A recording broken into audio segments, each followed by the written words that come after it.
আসসালামু আলাইকুম, শুভেচ্ছা সহ আমন্ত্রণ জানাচ্ছি দেশের এবং দেশের বাইরের সকল দর্শক শ্রোতাকে চ্যানেল আই সংবাদ আয়োজন নিয়ে বার্তাকক্ষে রয়েছি আহমেদ মেহেদী হাসান। সংবাদের শুরুতেই চলুন জেনে নেওয়া যাক ফ্রেশ বিস্কুট সংবাদ শিরোনাম। রাজধানীর কলাবাগানে স্কুল ছাত্রী ধর্ষণ ও হত্যা মামলার প্রধান আসামি দিহানের স্বীকারোক্তিমূলক জবানবন্দি, কারাগারে প্রেরণ। মার্কিন কংগ্রেসে হামলায় ট্রাম্পের উস্কানি দায়ী, অভিযোগ ডেমোক্র্যাটদের। সহিংসতায় এক পুলিশ কর্মকর্তার মৃত্যুতে নিহত 5। করোনা ভাইরাস বিশ্ব অর্থনীতিকে ওলটপালট করলেও ই কমার্স খাত সমৃদ্ধ, অভ্যাসে পরিণত অনলাইন কেনাকাটা। উন্নত জীবন নিশ্চিতে ভাষান্তরে দ্রুত কাজ চান রোহিঙ্গারা, জাতিসংঘের অবস্থান মিয়ানমারের পক্ষে যাচ্ছে মন্তব্য। এবং কথা সাহিত্যিক রাবেয়া খাতুনের বিদেহী আত্মার শান্তি কামনায় বিশেষ দোয়া, উজ্জ্বল নক্ষত্রের বর্ণাঢ্য জীবনের মূল্যায়ন। এছাড়াও নিটল টাটা বিশেষ সংবাদে যা থাকছে।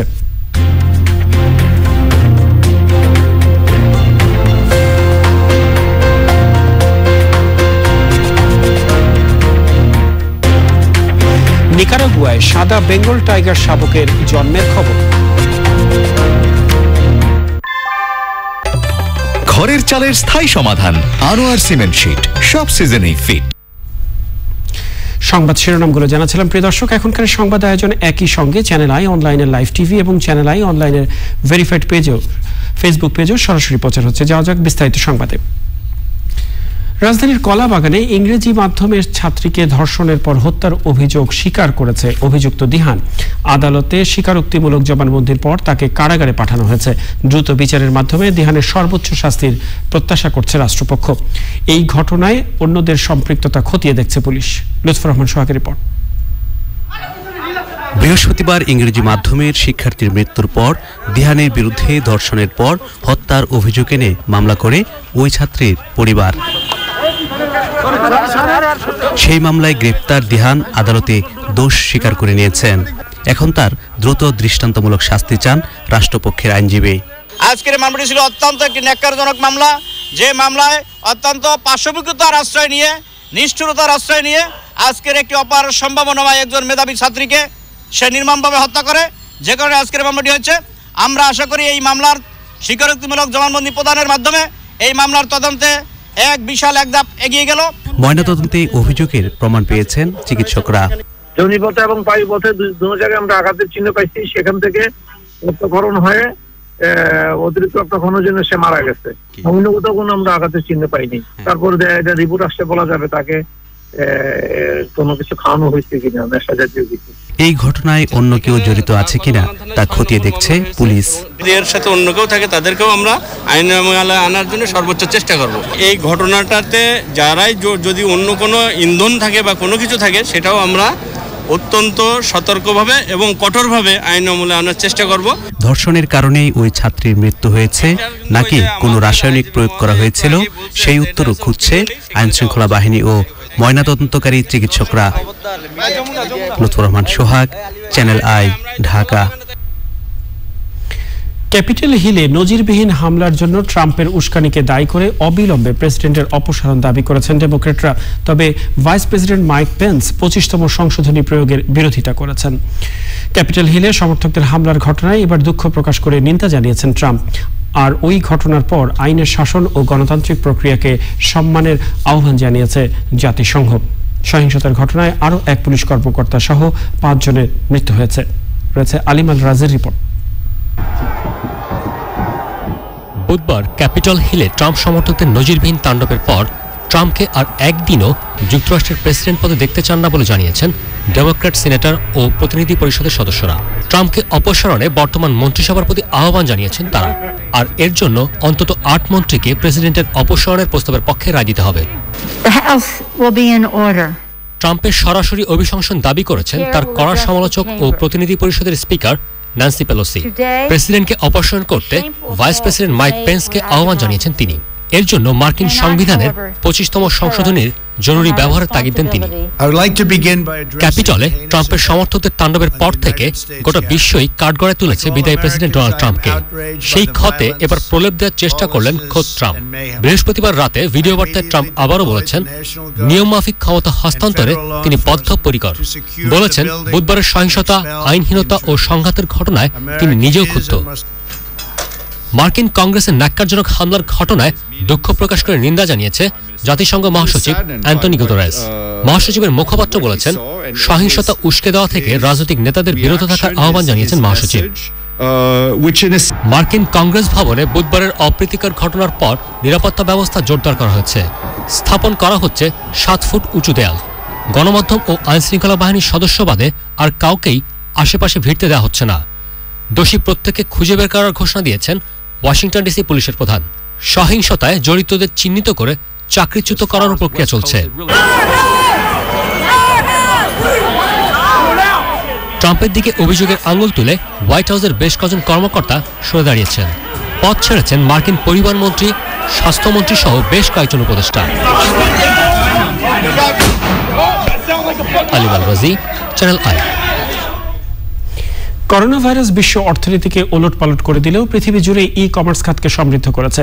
লকডাউন উঠে যাওয়ার পরও অনেক মানুষের অভ্যাসে পরিণত হয়েছে অনলাইনে কেনাকাটা। বাংলাদেশের স্বাভাবিক সময়ের তুলনায় গেল বছর অনলাইনে কেনাকাটা বেড়েছে 70 থেকে 80%। অনলাইনে বেচাকেনা হয়েছে প্রায় 16,000 কোটি টাকা। করোনাকালে দেশে ই কমার্সের প্রবৃদ্ধি নিয়ে লায়লা নওশিনের ধারাবাহিক প্রতিবেদনের প্রথম পর্ব আছে। কয়েক বছর ধরে মানুষের মধ্যে অনলাইনে কেনাকাটার অভ্যাস গড়ে উঠলেও করোনাকালে যেন একটা বিপ্লবী ঘটে গেছে। নিত্য প্রয়োজনীয় বিভিন্ন পণ্য থেকে শুরু করে গরুর হাট, বিশেষ করে লকডাউনের সময় আগের যে কোনো সময়ের তুলনায় কেনাকাটায় অনেক বেশি অনলাইন নির্ভর হয়ে উঠেছে মধ্যবিত্ত। লকডাউন উঠে গেলেও অনেকের মধ্যেই থেকে গেছে অনলাইনে কেনাকাটার অভ্যাস। আমরা লকডাউনের সময় থেকে অনলাইনে পণ্য কেনাকাটা শুরু করেছি। আমরা এমনভাবে ইউজড হয়ে গেছি যে এখন আমাদের কসমেটিক্স থেকে শুরু করে নিত্য প্রয়োজনীয় সব কিছু আমরা অনলাইনের বিভিন্ন সাইট থেকে পণ্য কেনাকাটা করছি। ছোট্ট ক্লিকের মাধ্যমে এই পেজ থেকে ওই পেজে গিয়ে খুব সহজেই কেনাকাটা করতে পারছি। এতে আমার সময় অনেক পরিমাণে আসলে সেভ হচ্ছে। E commerce association of Bangladesh e-CAB বলছে, পরিস্থিতিটা দুঃখজনক হলেও বাস্তব অবস্থার কারণেই গত বছর ই কমার্স খাতে সমৃদ্ধি এসেছে। করোনাকালে মানুষের অভ্যাসে যে পরিবর্তন এসেছে তা বজায় থাকবে বলে তারা আশাবাদী।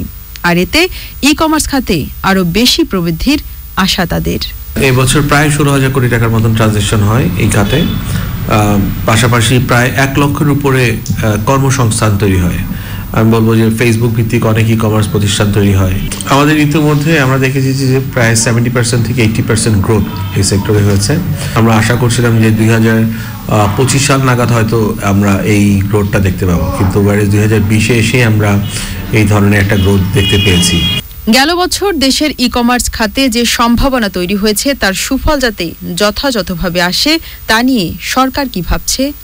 এই গত 9 মাসে ই কমার্সের প্রবৃদ্ধি প্রায় 300% ছাড়িয়ে গেছে।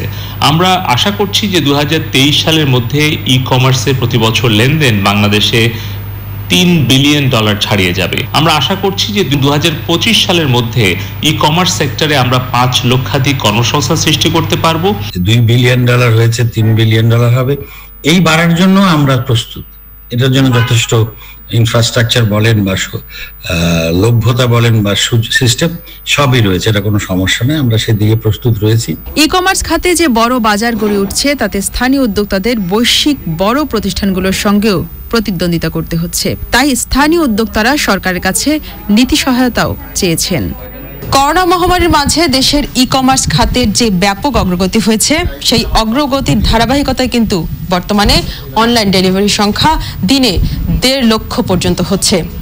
ই কমার্স খাতের সাথে যারা সংশ্লিষ্ট তারা বলছেন, দেশের অর্থনীতিকে সমৃদ্ধ করতে ই কমার্স খাত ভবিষ্যতে অনেক গুরুত্বপূর্ণ ভূমিকা পালন করবে। তবে এর জন্য প্রয়োজন সরকারের অনেক সহযোগিতা। Laila Nowshin, channel I, Dhaka. উন্নত জীবন নিশ্চিত করতে ভাষান্তরে দ্রুত কাজে যোগ দিতে চান রোহিঙ্গারা। সরকারের দায়িত্বশীলরা বলছেন, বিভিন্ন মন্ত্রণালয় তাদের কর্মসংস্থানের উদ্যোগ নিচ্ছে। এ ব্যাপারে আন্তর্জাতিক মহলকেও এগিয়ে আসতে হবে। রোহিঙ্গাদের ভাষাঞ্চলে স্থানান্তর নিয়ে জাতিসংঘের অবস্থান মিয়ানমারের পক্ষে যাচ্ছে বলে মন্তব্য করেছেন কূটনৈতিক বিশ্লেষকরা। সামিয়া রহমান প্রিমার ধারাবাহিক রিপোর্টের 4র্থ পর্ব আজ। 2 বছর আগের বিরান ভূমি আজ পরিকল্পিত জনপদ। জীবনযাপনের সকল সুযোগ সুবিধা নিয়ে ভাষাঞ্চলে বাস করছেন প্রায় 4000 রোহিঙ্গা। এর মাঝে 1500-এর বেশি মানুষ 1 মাস পার করেছেন। আমার ভাই আছে, বোন আছে, মা আছে, বাপ আছে, ওদেরকে আমরা দেখতে যাব, ওইটা আমরা চাই। আমরা ফিরে আসবো এখানে, আমরা এখান থেকে পালাই যাব না। আমাদেরকে এখানে অনেক ভালো লাগছে, এখানে খুব ভালো লাগতেছে, কিন্তু আমাদের এখানে একটা সমস্যা, আমাদের কোনো কাজকর্ম যাচ্ছে না। এত বছর আমি ওখানে চাকরি করছি, জীবনের একটা ভবিষ্যৎ, আজ বিয়ে শাদী করি নাই, তো জীবনের একটা ভবিষ্যৎ বলতে আমি যদি কিছু কাজকর্ম করতে পারি সেটা সুযোগ সুবিধা আপনারা দেবেন না? আমার তোকে ভালো লাগছে, এখন আমরা চাকরি সারি এদিকে আসছি না, আমরা চাকরি পাই নাই, এদিকে আমার ছেলে মাইয়া কি করে চলব, টাকাগুলা ফুরাই গেছে না। কাজে যোগ দেওয়ার এমন তাগিদ দেখা দিয়েছে রোহিঙ্গাদের মাঝে। এইটা একটু টাইম তো লাগতেছে, ফর অ্যানালাইসিস কি নিড অ্যাসেসমেন্ট এটা করছে, এবং আমার মনে হয় খুব শীঘ্রই এটা মানে কাজে সবাই ইনভলভ হবে। এছাড়াও আমরা কিন্তু ভলান্টিয়ার্স, কিছু এনজিওদের ভলান্টিয়ার্স হিসেবে কিন্তু আমরা ছেলেদেরকে কাজে লাগাচ্ছি। রোহিঙ্গাদের মিয়ানমারে টেকসই প্রত্যাবাসনে 4 বছর ধরে দ্বিপাক্ষিক ও বহুপাক্ষিক কূটনীতি চলছে।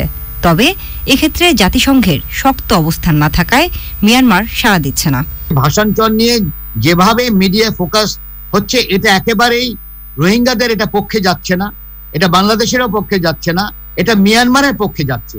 এটা একেবারে আমি মনে করি মিয়ানমারের সামরিক বাহিনীর জন্য এটা একটা সুবর্ণ সুযোগ করে দিচ্ছে আন্তর্জাতিক মিডিয়া, বাংলাদেশের মিডিয়া। সেই জায়গাটা বলছি, আমার ফোকাস হওয়া উচিত মিয়ানমার।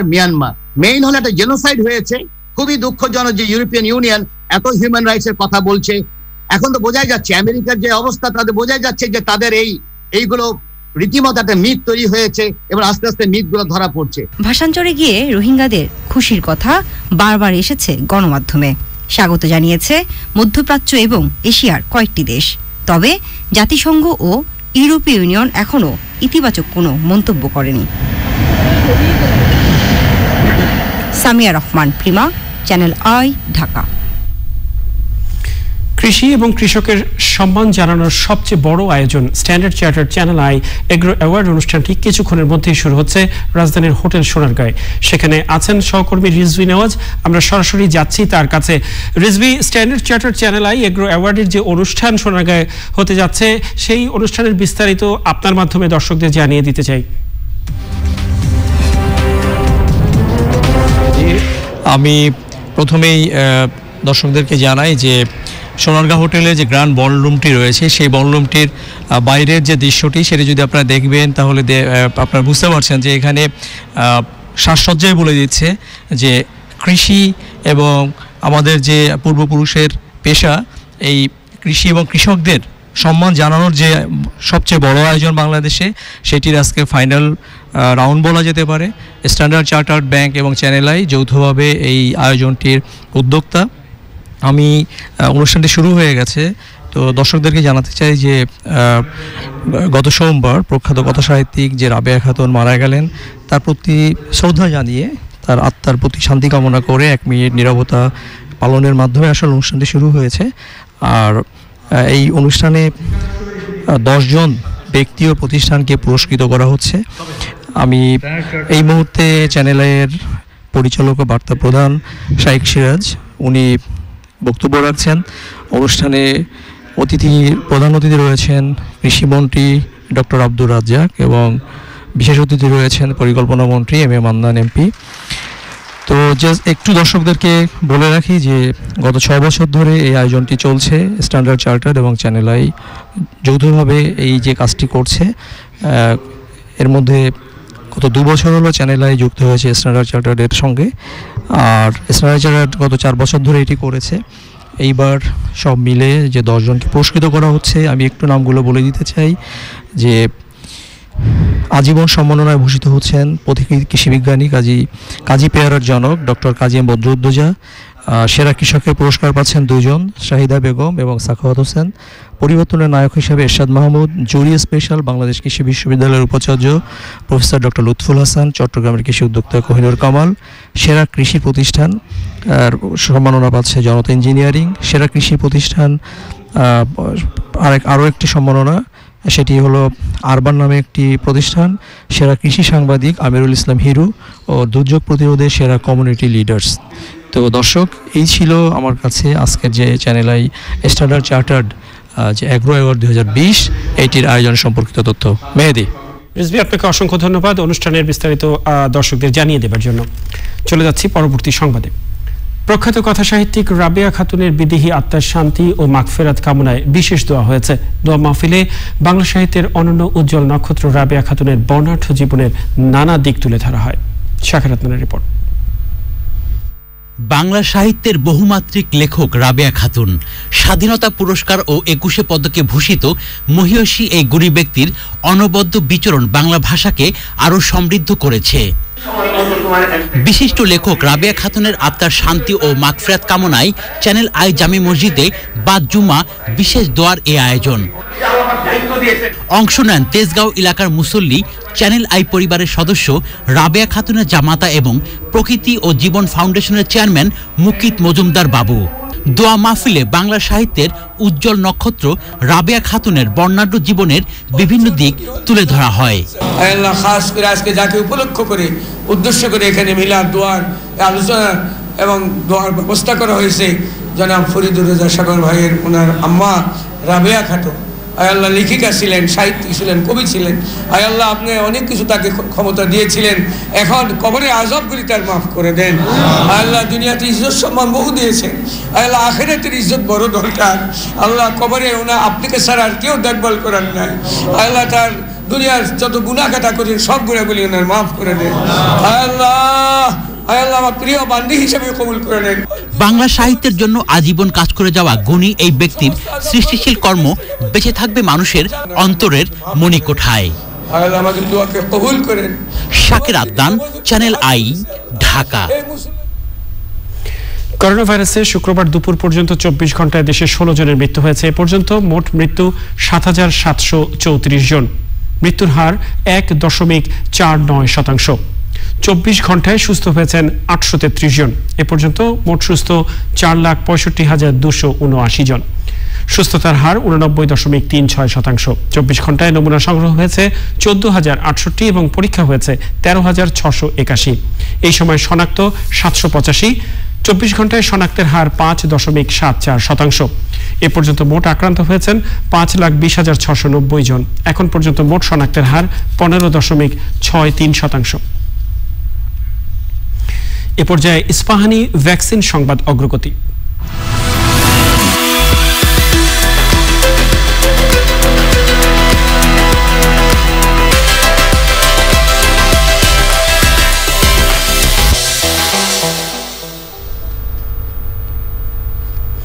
ফাইজারের টিকা ব্রিটেন ও সাউথ আফ্রিকায় ছড়িয়ে পড়া করোনার নতুন ধরনের বিরুদ্ধে কার্যকর বলে জানিয়েছেন গবেষকরা।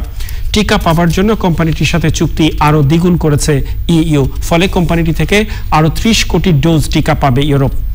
চীনের সিনোভ্যাকের করোনা টিকা ট্রায়ালের 78% পর্যন্ত কার্যকর হয়েছে বলে জানিয়েছে ব্রাজিল।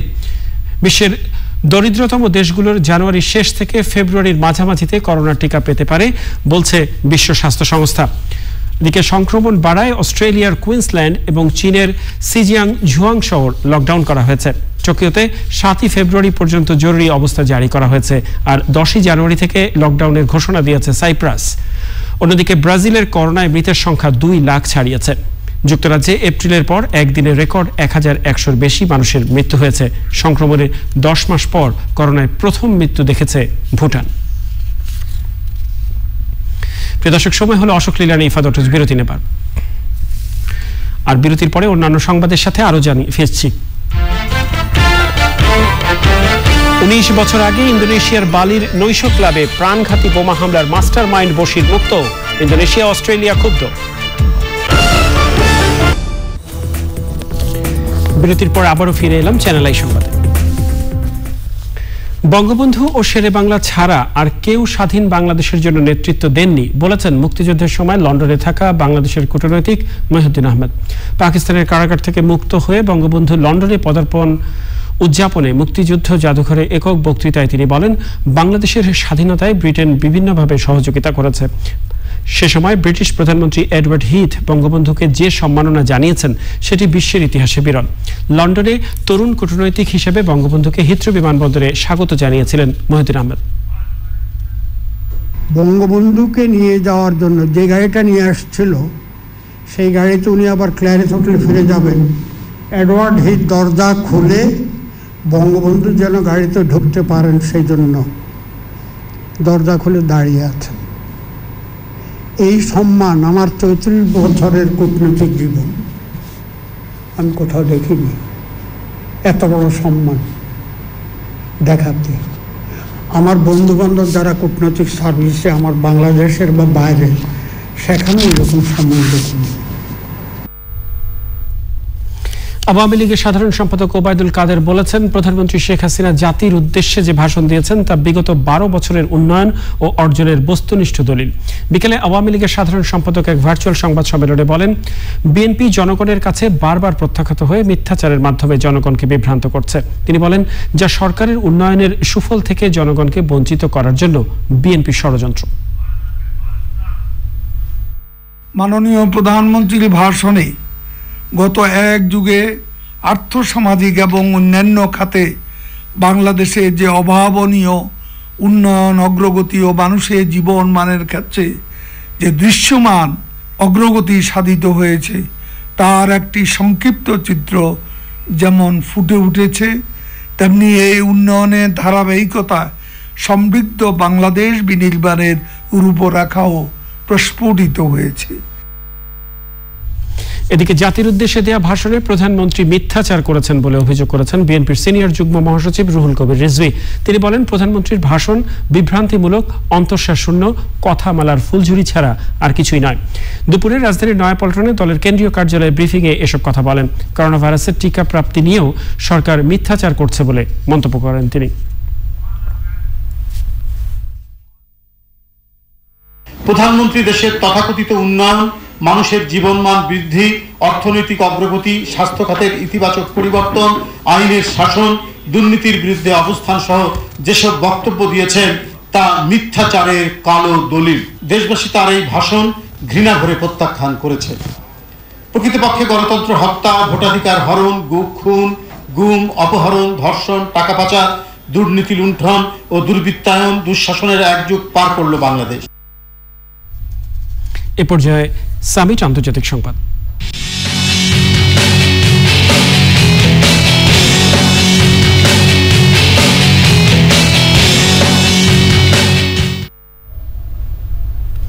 ইন্দোনেশিয়ার বালিতে 19 বছর আগে নাইট ক্লাবে বোমা হামলার মাস্টার মাইন্ড খ্যাত আবু বকর বশির মুক্তি পেয়েছেন। সকালে জাকার্তার বাইরের এক কারাগার থেকে তার পরিবারের সদস্যরা তাকে নিয়ে যায়। বালি বোমা হামলার পরিকল্পনাকারী হিসেবে 2005 সালে তাকে কারাদণ্ড দেওয়া হলেও আপিলে ওই সাজা উল্টে যায়। 82 বছর বয়সী বশির একসময় জেমায়া ইসলামিয়ার প্রধান ছিলেন। আল কায়েদার কর্মকাণ্ডে অনুপ্রাণিত সংগঠনটি 2002 সালে বালির একটি নাইট ক্লাবে হামলা চালিয়ে 21টি দেশের 202 জন নাগরিককে হত্যা করে, যা এখন পর্যন্ত ইন্দোনেশিয়ায় হওয়া সবচেয়ে প্রাণঘাতী সন্ত্রাসী হামলা। বশিরের মুক্তি পাওয়ার খবরে ইন্দোনেশিয়ার পাশাপাশি ক্ষোভ প্রকাশ করেছে অস্ট্রেলিয়া। ওই হামলায় মারা যাওয়াদের বেশিরভাগই ছিল অস্ট্রেলীয়।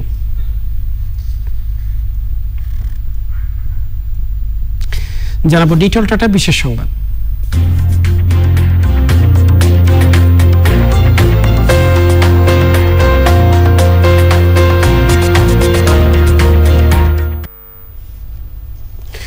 নিকারাগুয়ার জাতীয় চিড়িয়াখানায় প্রথমবারের মতো বিরল প্রজাতির সাদা বেঙ্গল টাইগারের জন্ম হয়েছে।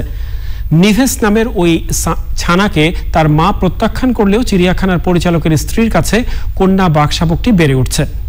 চিড়িয়াখানার পরিচালক জানান, মাত্র 1 সপ্তাহের কিছুটা বেশি বয়সী নিভেসই আমেরিকার কোনো দেশে জন্ম নেওয়া প্রথম সাদা বেঙ্গল টাইগার। 5 বছর আগে একটি সার্কাস থেকে নিভেসের মা হলুদ কালো রঙের বেঙ্গল টাইগারকে উদ্ধার করা হয়।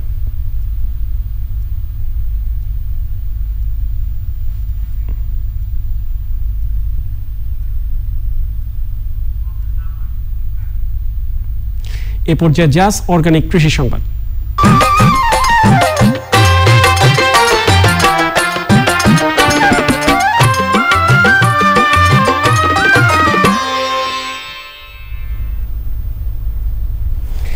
শেরপুরে শিম খেতে পোকামাকড় এবং রোগবালাই দমন করছে কৃষক। এতে পোকামাকড় ও রোগবালাইয়ের আক্রমণ ৮০% কমে গেছে, ফলন বেড়েছে ২০%। বাংলাদেশ কৃষি গবেষণা ইনস্টিটিউটের সরেজমিন গবেষণায় উঠে এসেছে এমন তথ্য। শেরপুর থেকে হাকিম বাবুলের পাঠানো তথ্য ও ভিডিও চিত্রে সুমন সারোয়ারের রিপোর্ট। জৈব বালাইনাশক, ফেরোমন ফাঁদ, হলুদ আঠালো ফাঁদ, হাত বাছাই, উপকারী জীবাণু রক্ষার সমন্বয়ে সমন্বিত বালাই ব্যবস্থাপনা প্রযুক্তি ব্যবহার করে শিম ক্ষেতের পোকা দমন করছে কৃষক। সবজিটা আমরা করছি বাড়ি সিমে এক, এই সবজিটা অবশ্য কীটনাশক ছাড়া। সিমটা দেখতেও ভালো, বাজারজাত করতেও ভালো এবং খাইতেও খুব সুস্বাদু। আমরা এই সিমটা করে সুযোগ সুবিধা পাইছি, সিমটা ভালো তুলতে নাগে, সহজ, পানি কম লাগে। প্রতি শতকে কমপক্ষে ৬০ থেকে ৬৫ কেজি সিম পাওয়া যায় এবং এটা স্থানীয় বাজারে ভালো চাহিদা আছে। বাংলাদেশ কৃষি গবেষণা ইনস্টিটিউট বাড়ির বিজ্ঞানীরা বলছেন, কৃষি গবেষণা ফাউন্ডেশনের আর্থিক সহায়তায় বাড়ি উদ্যান তত্ত্ব বিভাগের মাধ্যমে বৃহত্তর ময়মনসিংহ অঞ্চলের ৬ উপজেলায় ৬০ জন কৃষক আইপিএম পদ্ধতিতে শিম চাষ করছেন। কনস্টেশন গবেষণা যেটা দেখা গেছে যে আমরা যদি জৈব কীটনাশক ব্যবহার করি তাহলে আমাদের খরচ প্রায় 25% কমে যায়, অন্যদিকে আমাদের ফলন 20% বেশি হয়, যার ফলে আমরা কম খরচে বেশি উৎপাদন করে কৃষক লাভবান হইতে পারে এবং আমরা বিষমুক্ত সবজি পেতে পারি। গুণগত মানসম্পন্ন সবজি উৎপাদনের জন্য পুরা দেশব্যাপী বিভিন্ন প্রজেক্ট পরিচালিত হচ্ছে এবং এটার মেইন উদ্দেশ্য হচ্ছে সারা বাংলাদেশে আমাদের নিরাপদ এবং গুণগত মানসম্পন্ন সবজি উৎপাদন করে। শেরপুরের নালিতাবাড়ি উপজেলার গাগলাজানি এবং নোকলা উপজেলার জামালপুর এলাকায় বাড়ি এক শিমের প্রদর্শনী প্লটে পৃথক দুটি মাঠ দিবস হয়েছে। নিরাপদ খাদ্যের জন্য বিষমুক্ত শাকসবজির প্রতি আমরা সবসময় গুরুত্ব প্রদান করে থাকি। এবারও আমরা কৃষকদেরকে উদ্বুদ্ধ করেছি যাতে তারা অধিক পরিমাণে বিষমুক্ত শাকসবজি তৈরি করে। Suman Sarwar, channel I. দেখবেন প্রকৃতি সংবাদ।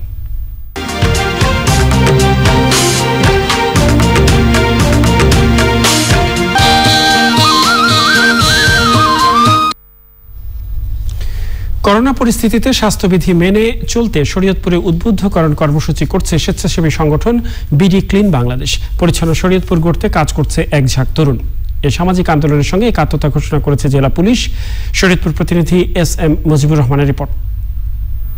মানুষের সেবায় বন্য প্রাণীর থেকেই ছড়িয়েছে করোনা মহামারী। বিশ্বজুড়েই এমন মত অনেক বিশেষজ্ঞদের। বিপর্যস্ত পরিস্থিতি থেকে উত্তরণে শুরুটা এখানেই, শেষ করার দায়িত্ব আপনার। স্লোগানে উদ্বুদ্ধকরণ কর্মসূচি করছে বিডি ক্লিন শরীয়তপুর। সংগঠনের ৩ শতাধিক সদস্য সাপ্তাহিক ছুটির দিনগুলোতে হাসপাতাল, সরকারি অফিস, শিক্ষা প্রতিষ্ঠান সহ শহরের বিভিন্ন স্থানে পরিচ্ছন্নতা অভিযান চালিয়েছে। আমরা জনগণকে উদ্বুদ্ধ করতে চাই, আমরা যেন যত্র ময়লা আবর্জনা না ফেলি, পরিষ্কার পরিচ্ছন্নতা একটি নগরী উপহার দিতে চাই। বাংলাদেশ পুলিশ এবং বিডি ক্লিনিক যৌথ উদ্যোগে শরীয়তপুর জেলাকে আদর্শ পরিচ্ছন্ন একটি জেলা হিসাবে আমরা তৈরি করতে চাই। জেলা পুলিশ, স্থানীয় জনপ্রতিনিধি, সামাজিক সংগঠন সহ বিভিন্ন শ্রেণী পেশার মানুষ এই উদ্যোগে যুক্ত হয়েছে। আমরা আমাদের দেশকে ভালোবাসি, তাই আমরা পরিচ্ছন্ন বাংলাদেশ গড়ার লক্ষ্যে কাজ করে যাচ্ছি। পরবর্তী প্রজন্মকে একটি পরিচ্ছন্ন বাংলাদেশ উপহার দিতে নিরলসভাবে কাজ করে যাচ্ছে আমাদের বিডি ক্লিন শরীয়তপুর টিম। বাংলাদেশকে পরিবেশ বিপর্যয় থেকে মুক্ত করতে হবে, এই স্বপ্নে আমরা কাজ করছি।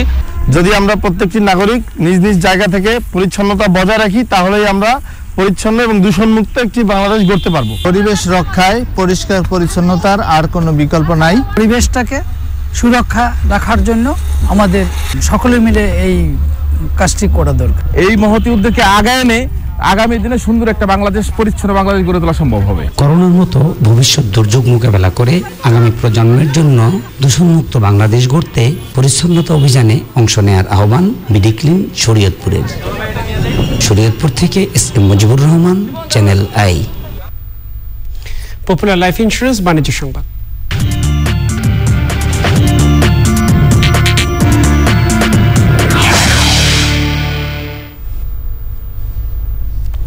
চলতি অর্থবছরে ভারতের জিডিপি 7.7% সংকুচিত হতে পারে বলে আশঙ্কা করা হচ্ছে।